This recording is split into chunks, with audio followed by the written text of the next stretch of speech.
My lords and burgesses of Parliament, it gives me great pleasure to open the 14th Parliament of the Kingdom of Scone. Coincidentally, this 14th Parliament coincides with my 10th year as a citizen of the Kingdom of Scone. It has been a pleasure to see this kingdom develop over the past decade, and I look forward to seeing what the next decade brings for all of us. My lords and burgesses, the world around us continues to be unstable. The rights of individuals throughout the globe continue to be under attack, and discord continues to carry louder than consensus.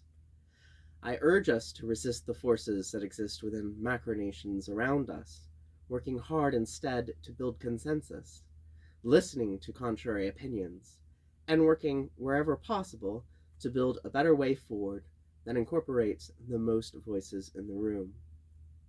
When consensus is not a possibility, let us nevertheless engage in respectful dialogue, see where the votes may fall, and respect the deeply held opinions of others. My lords and burgesses, this is the key to a well-functioning society, whether it be a small, unique kingdom such as ours, or a great nation of countless people. Let us endeavor in all our actions to work towards the common weal. Let us set ourselves apart from the chaos that exists around us, and ensure that in all our governance and debates, we are seeking to respect every voice in the room and work together for the betterment of our society, both within and without the Kingdom of Scone. The Prince Consort and I had a lovely time a couple weeks ago visiting Scotland. We had the particular privilege of visiting Scone, that's Scone, not Scone, Castle, where I had an opportunity to sit upon a replica of the Stone of Scone. The stone, used for the coronation of Scottish monarchs for millennia, sits atop a small hill, whereupon the nobles of the land who had ventured for many miles to attend a coronation or parliamentary-type sitting were said to have dumped the soil from their boots out onto the mound, which built up over time with the soils of the various places they represented.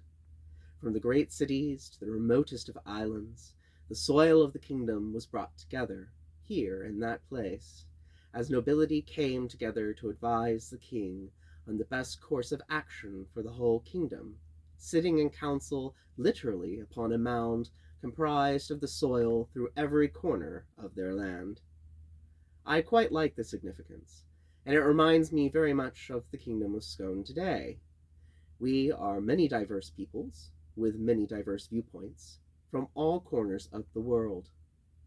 When we sit here in this parliament, we do not leave our viewpoints and our identity outside.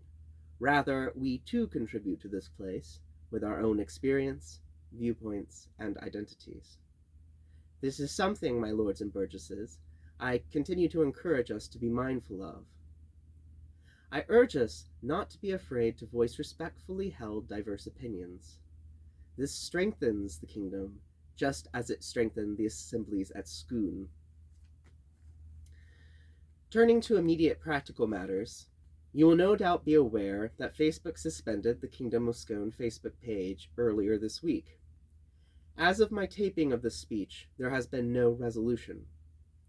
In the coming parliamentary session, my government and my parliament will need to consider whether or not remaining on this platform is sustainable, and what alternatives should be found if a decision is undertaken to leave Facebook. While our current legislative framework does provide for contingencies through the Emergency Communications Act 2014, it is incumbent on my Parliament and my government to ensure that the current statutory framework is fit for purpose, and to make any amendments or replacements as deemed appropriate. Without a reliable central hub for our kingdom, it is difficult to imagine the Kingdom of Scone maintaining any stability or growth. Regardless of how we proceed, my government and my parliament must also look to the future of the kingdom and determine how this kingdom will continue to evolve.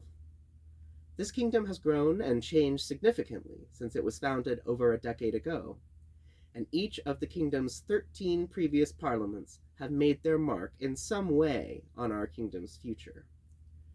We cannot, however, become complacent about the current state of affairs, and must work together through deliberation to determine how to keep our beloved kingdom vibrant, how to evolve the kingdom to meet the demands of our citizens and the moment, all while maintaining the core character that makes this kingdom one that we all love. These are no small tasks, and I urge my whole Parliament, not just a single person such as the Prime Minister, to take ownership of this discussion. One person cannot take on this burden alone, and if we continue to wait for one person to address all the pending issues in the kingdom, we will be waiting indefinitely. For no one person, no matter how skilled or talented, can take on a project of this magnitude alone. Many hands make for light work is an apt truth, but we must consider not only coming together as a community to make the load lighter for citizens with the most responsibility, but we must also remind ourselves that as citizens, it is incumbent upon each and every one of us to do this work as well. Through the participation of multiple and varied voices and perspectives, the work is done better. We all have our strengths and weaknesses, and particular visions that are unique to this kingdom. We need you, my lords and burgesses, to bring your strengths and your perspectives to the table and to Parliament to help this kingdom grow, develop, and remain sustainable. I look forward to seeing what this next session of Parliament brings for our kingdom and the next chapter each and every one of you will write for this kingdom's history.